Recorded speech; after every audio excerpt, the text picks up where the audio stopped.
para que quede un poco enfatizado, lo vamos ahora a repetir. Y que tienen que ser notificadas a la OIT, son aquellas que pueden causar una interferencia perjudicial. Como decía, para radiocomunicaciones internacionales, necesita un plan mundial o regional de atención que no cuente con un procedimiento de notificación. Están también sometidas a la coordinación del artículo 9. Algunas que no están sujetas a estos tipos, pero ustedes quieren tener reconocimiento internacional, porque bueno, quieren que esté protegida. Entonces, la arena que está en un valle donde está bien protegida respecto a sistemas terrenales, pero ustedes quieren que esté protegida en caso de que pueda existir una interferencia afectando el país. Pero bueno, tienen el derecho de hacer un reconocimiento internacional. Y lo mismo que ellas quieren registrar en base a una disposición a título informativo que es 8.4 o 4.4 también. Entonces,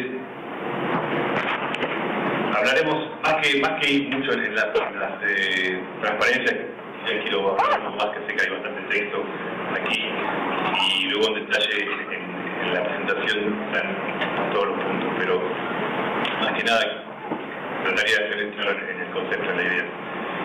La coordinación, entonces, es un intercambio, cuando hablamos de estaciones terrenas, no de satélites, es un intercambio de información entre las administraciones, es decir, es bilateral.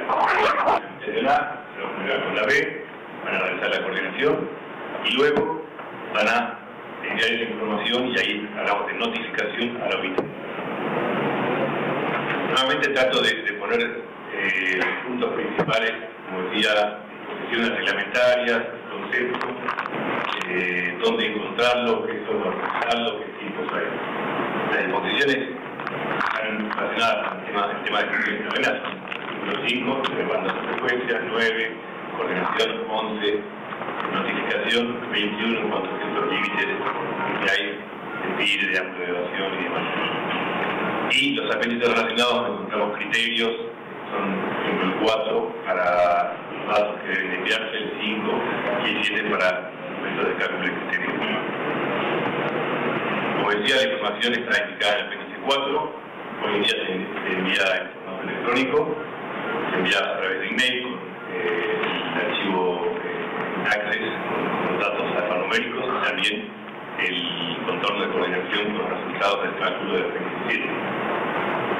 Bueno, la carta del modo que con las redes de satélite pueden incluir cualquier tipo de comentario que pueda ayudar. También dentro de los 7 días tienen que confirmar a través del envío de un fax con nota el carácter oficial de esta notificación. El software, el CAT, el mismo que se utiliza para volver, para el ingreso de datos, el VAL, para validar esos datos, la validación, importante aclarar que desde el punto de vista de que los datos están completos, es decir, no valida, por ejemplo, límites de potencia y demás, eso se hace en una etapa posterior. Y también hay otro software que se llama P17 ligado al GIBC, que también se puede realizar. En este caso es para correr el contorno de coordinación. El tiempo, bueno, hay una disposición que dice que no se puede enviar una notificación más de 3 años por lo adelantada, es decir, que más allá de los 30 años,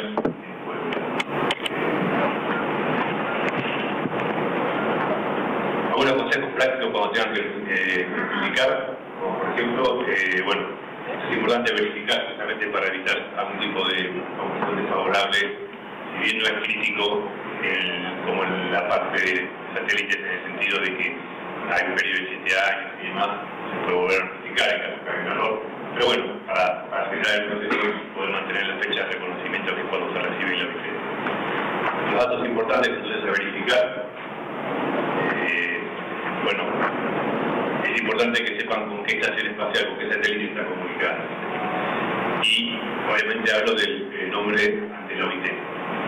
Entonces cuando tengan que notificarse, tienen que solicitar al operador que les informe cuál es el nombre del satélite que está operando ante la OIT. Y este satélite tiene que estar inscrito, o al menos en el periodo de notificación. Es decir, si un satélite todavía no está notificado, para coordinación, no se puede verificar esa estación terrena, ¿no? Entonces, eso es importante que se verifique, es el primer paso que vemos en la Argentina para ver si es posible recibirlo o no. Luego, obviamente, las características están relacionadas con las estaciones terrenas, por ejemplo, la banda de frecuencia tiene que estar cubierta por el satélite, por lo que ustedes están indicando. Químicamente, hay un transponder. Están utilizando un transponder. Ese ancho de banda y extremos de banda tienen que ser los mismos que tiene el satélite, si no, obviamente hay una parte donde no está cubierta por el satélite y podría causar interferencia porque no se tuvo en cuenta durante la coordinación. Entonces, es importante verificar que las bandas de frecuencia que están enviando en la estación terrena estén cubiertas por otras asociadas al satélite. También, bueno, obviamente la zona de servicio, es decir, si el satélite, cuando se notificó, declaró una cierta zona de servicio, una cierta cantidad de países, y la estación terrena no puede estar fuera de la zona de servicio. Lo mismo con el DAS de cobertura. A veces se indica la denominación comercial, algo que nosotros no tenemos, entonces conjuntamente con el nombre del satélite ante el OIT tiene que saber el nombre del DAS. Bueno, y luego, si en caso que se requirió una coordinación, tiene que indicar las organizaciones con las cuales realizaban la coordinación, en base a las disposiciones que veremos más adelante. ¿Qué hacemos en la oficina cuando recibimos? Bueno, el 1125 es el tiempo reglamentario, decía verificar que no se envíe en terrena que se va a poner en servicio, por ejemplo, en 4 años, no tiene sentido gastarse tanto. El 1131, la banda de frecuencias, las posiciones asociadas, se encuentran en la tabla. El artículo 21, aquí es importante ver que no se excedan ciertos límites de TIRE que están establecidos ahí, como también el mínimo ángulo de elevación, ¿no? Esto es para proteger los servicios terrenales o para que los terrenales no interfieran en la estación terrena. Eso se llama límites estrictos, es decir, que si exceden estos límites, lamentablemente se tiene que devolver con una función desfavorable. Y luego pasamos al 1132, que está relacionado con los aspectos de coordinación, en lo cual, como decía antes, tenemos que ver que esta estación espacial, el satélite, esté previamente notificado, las características cubiertas, dentro de la zona de servicio espacial, y los acuerdos de coordinación con los países obtenidos. Entonces, cuando, por ejemplo, tenemos que notificar la estación terrena luego de cumplir lo que antes dije en cuanto a internacional, probabilidad de interferencia, etc. Bueno, acá tenemos un ejemplo en la región 2, por ejemplo, en Mando C, en la sede de subida, 5850 y 5925, viajar, donde el servicio fijo por satélite está compartido con el servicio fijo. Entonces, como tienen igualdad de derechos, todos estamos en categoría primaria, y uno puede interferir al otro, entonces tenemos que evaluar el escenario de compartición, ver si la transmisión de estación terrena de pronto puede interferir al sector de, por ejemplo, enlace punto a punto del servicio fijo. Entonces, para eso hace falta trazar una zona de coordinación. ¿Qué disposiciones vamos a encontrar aquí? Hay muchas. Hay dos que en realidad son las más utilizadas en cuanto a los casos del 80 o 90% de los casos. Bueno, la 96 simplemente habla de que antes de notificar a la oficina, o mejor dicho, antes de poner en servicio una estación terrena, debe notificarse. Pero luego vamos a agregar algo al final en cuanto al tema de licencias también, que sufrimos consultas y que no solo de aquí, sino de muchos lados, y yo también las tenía cuando estaba trabajando en la administración y a veces uno no sabía cómo tratar el tema. Y bueno, que se pueda dar utilidad. Entonces, otras disposiciones, dependiendo del escenario, son 915, 917, 917A y 921. Pero las más comunes en general son 917 y 917A.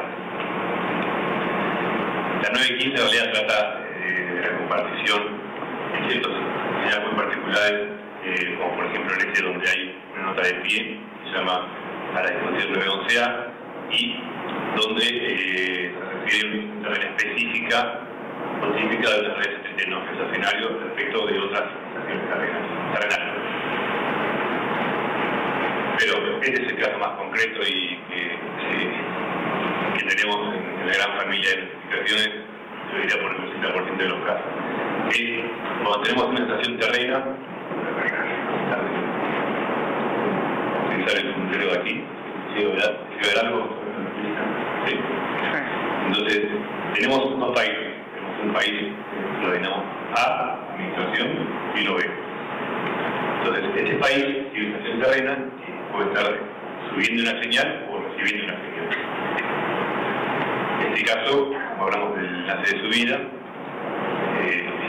la TIC, ¿no?, está transmitiendo. Como está compartido, vemos en base a la atribución de la región 2 de estos servicios con categoría primaria, los dos tienen el mismo derecho. ¿Qué pasa? En la otra administración, puede pasar en la misma administración también, pero la misma administración se resuelve dentro del mismo país, la coordinación.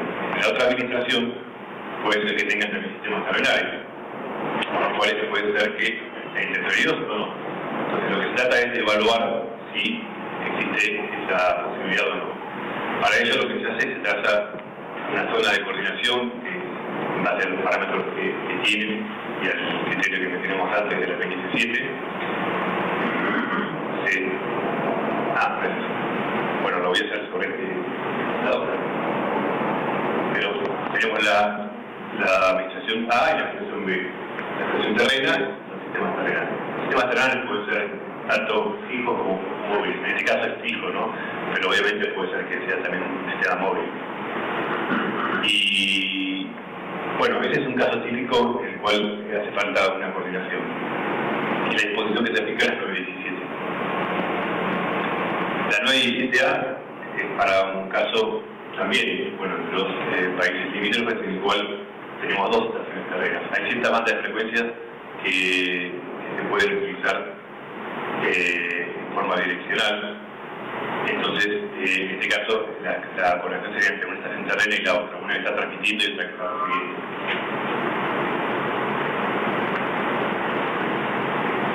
¿Cuál es el concepto de esto? El concepto es dentro de la zona de coordinación, hace falta, en el área de coordinación que obtuvimos dentro del círculo, exactamente el círculo, pero en este ejemplo, hace falta un análisis. Fuera del círculo se considera que hay una suficiente protección. Entonces, si de pronto ese círculo no llega a tocar un país vecino, no hace falta un tipo de coordinación. Si toca un país vecino, y agregaría algo más, que no está en esta presentación, pero hay una regla de procedimiento de la Junta que dice que el exceso sobre ese país tiene que ser más del 5% de la distancia. Es decir, como hay irregularidades en el territorio, por ejemplo aquí, si de pronto el contorno sería algo así, bueno, por ese pequeño 5% menos, en realidad no hace falta coordinación. Este es un caso especial, pero se puede tener en cuenta para estas irregularidades en la frontera.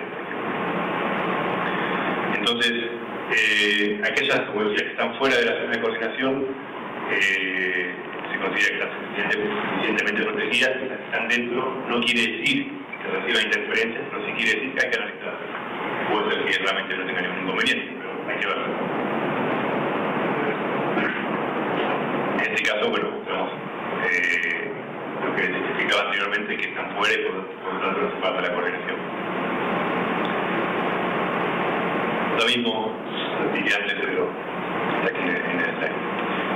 Entonces, el método de cálculo, hay distintos casos, como decía antes, dependiendo del escenario y las situaciones aplicables.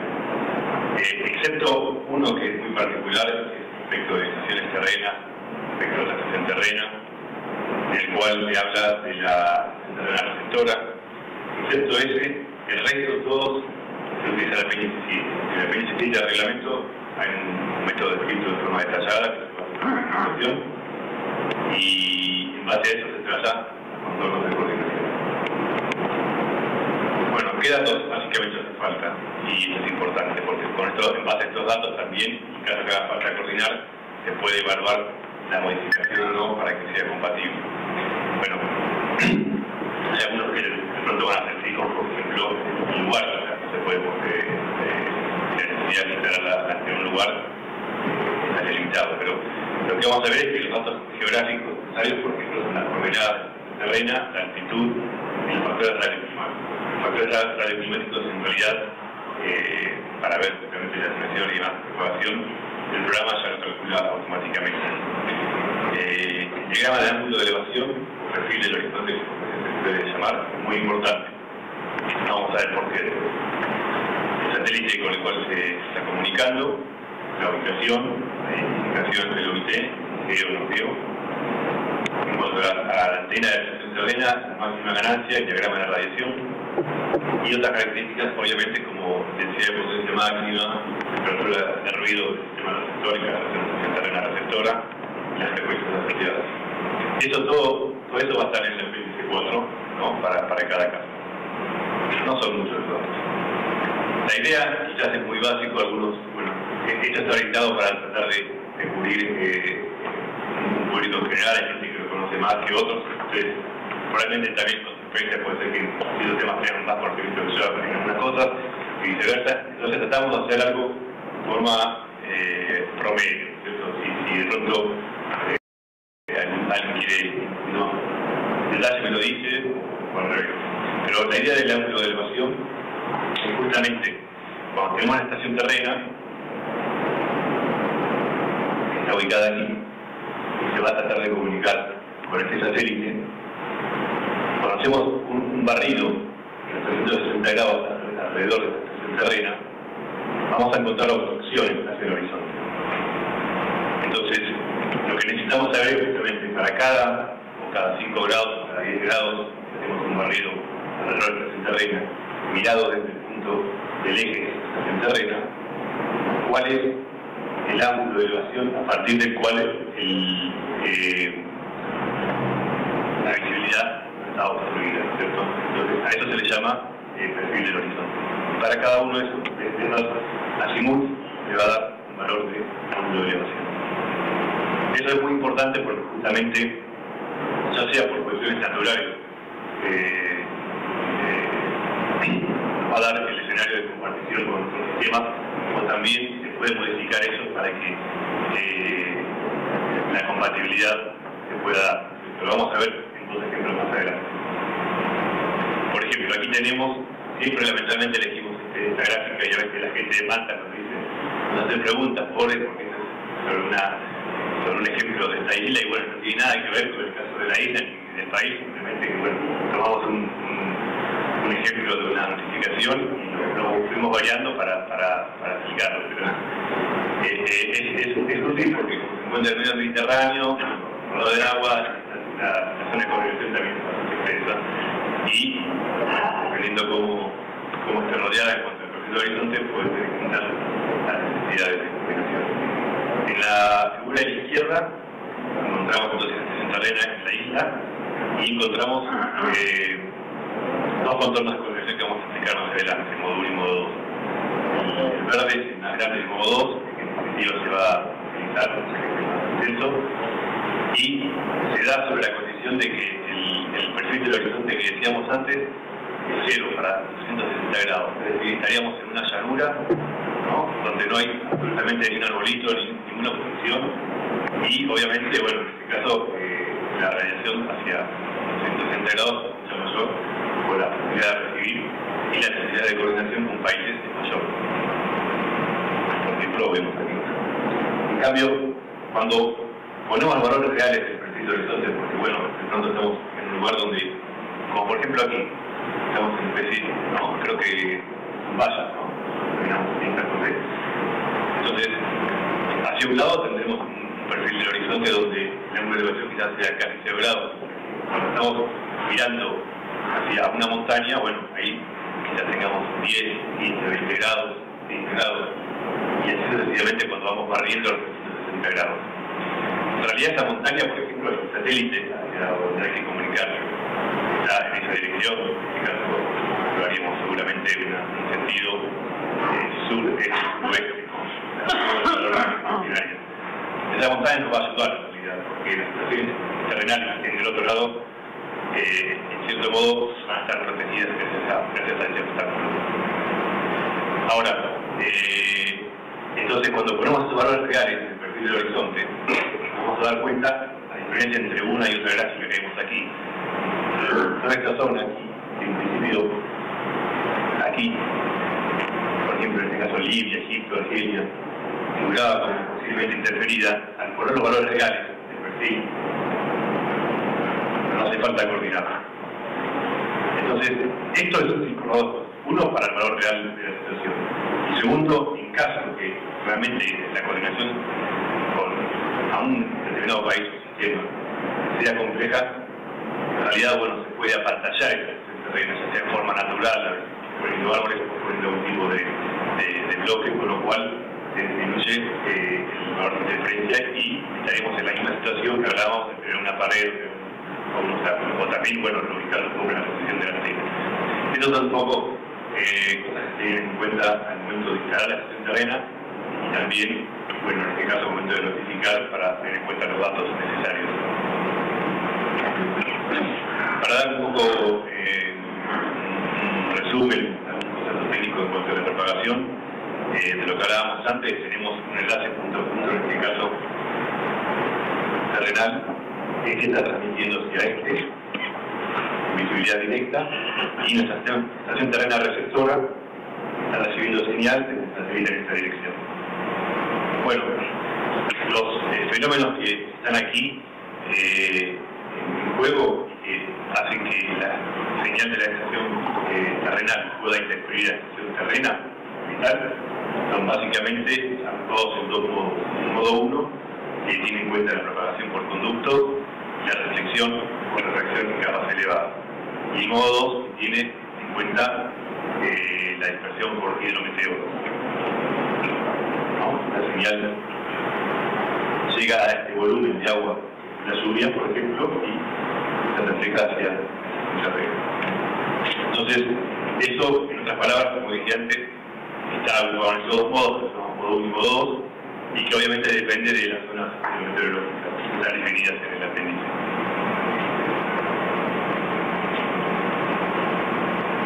¿Cuán grande o cuán chico puede ser este control de coordinación? Bueno, no hay límites. Aquí simplemente puse a título ilustrativo el mínimo minimorum y el máximo maximorum, como decía una profesora mía en la universidad, para ver los valores extremos. Entre 10 kilómetros, solamente para el caso del mínimo en una determinada banda de frecuencias, 24 GB y 66 GB, y el máximo era para el modo 1, la zona C, y sería 1200 kilómetros. Es decir, que puede darse entre 10 kilómetros y 1200 kilómetros, pero típicamente a veces está en orden de 500 kilómetros o 500 kilómetros. Y obviamente los factores que están en juego son la frecuencia, la latitud de la estación y la zona climática.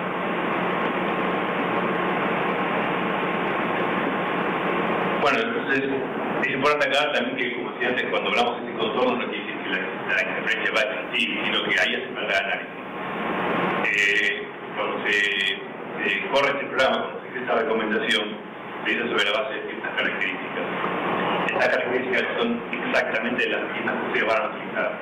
Y de este modo es un modelo bastante conservativo, justamente para tratar de tener en cuenta el peor caso. Es decir, que puede suceder que ustedes tengan un escenario con escenarios más favorables y de pronto la ganancia de la antena, o mejor dicho, la ganancia de la antena de estación terrestre de los puntos fijos de pronto no sea la máxima que está teniendo en cuenta, sino que sea, por ejemplo, 10 dB inferior. Entonces ahí obviamente está atenuando 10 dB respecto del eje y también la interferencia que recibe 10 dB inferior. Eso se puede ver entonces si sobre el programa hacemos un contorno auxiliar de menos 10 dB, con lo cual estaríamos reduciendo la zona de coordinación.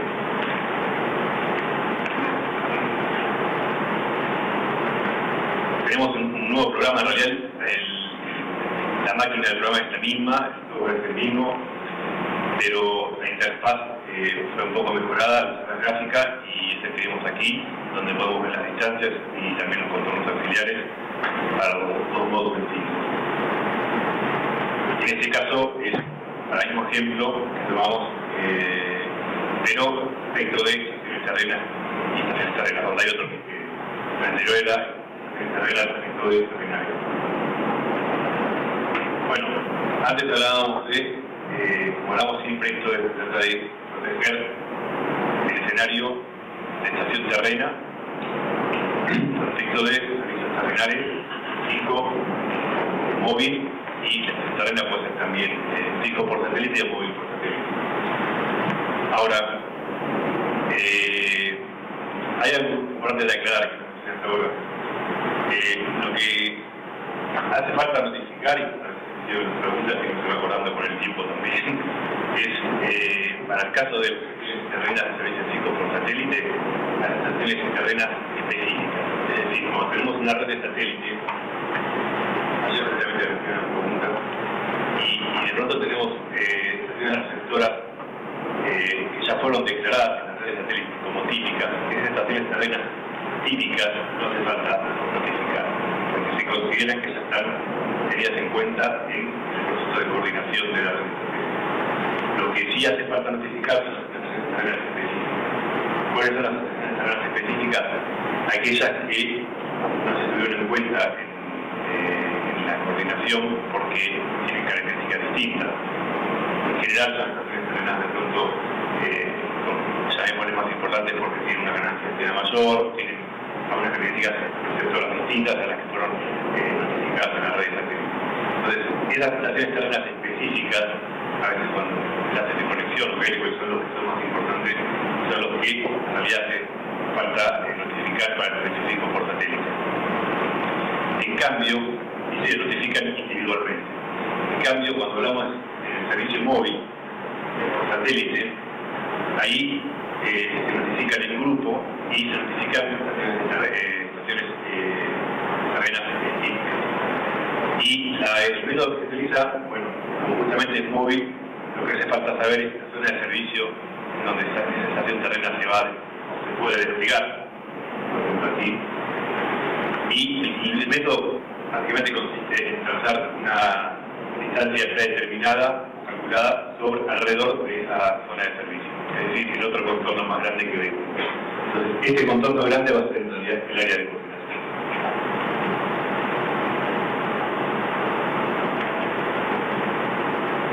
Hay un ejemplo, por ejemplo, el terminal móvil situado en tierra respecto a una móvil terrenal de aeronave levanta 1,3 gigas, donde la zona de coordinación se da con una distancia predeterminada de 500 kilómetros respecto de la zona de servicio. Entonces, ¿qué es lo que hay que hacer más o menos en las distintas etapas? Bueno, una vez que tenemos los datos de la estación terrena, ¿no? Aplicamos en el PX4 cuáles son los datos que son necesarios, se los presentamos al operador como administración. La administración va a realizar el cálculo del PX7 y va a ver si esa estación terrena de pronto hace falta reconocimiento internacional o no. Entonces tenemos los contornos de coordinación, a su vez el programa nos da los países, nos identifica los países posiblemente afectados, como decía, y lo que luego hay que hacer es esas dos administraciones tienen que ponerse en contacto, es decir, que la administración que va a notificar la estación terrena tiene que enviar esa información a los países identificados. Ahora voy a tener mucho texto que creo que es mejor de explicarlo en palabras y yo puedo escribirse, pero en cuanto al procedimiento, digamos.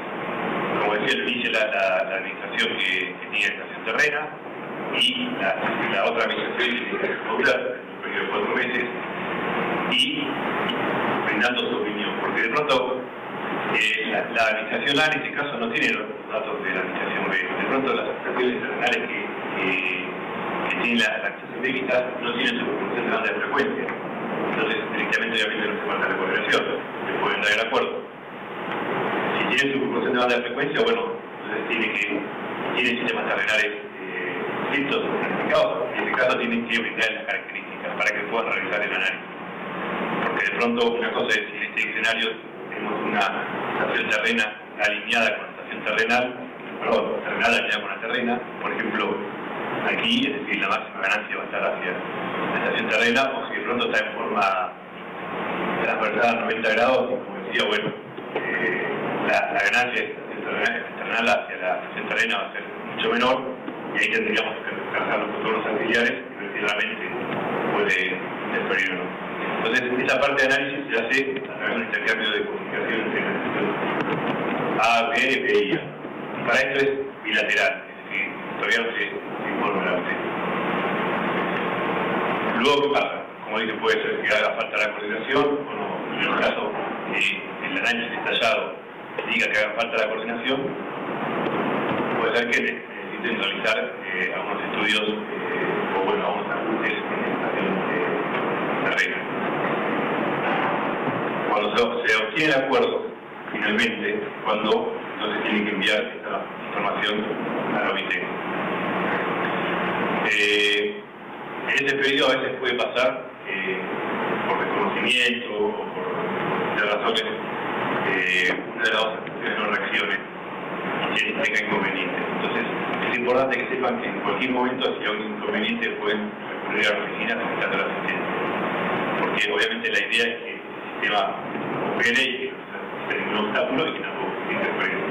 Entonces, de haber un inconveniente, tiene que enviar una solicitud de asistencia a la oficina. Esto puede ser, en principio, como estamos aquí, pueden hacer consultas, obviamente, a modo informal, puede hacer procedimientos, etcétera, por email, teléfono, como fuere.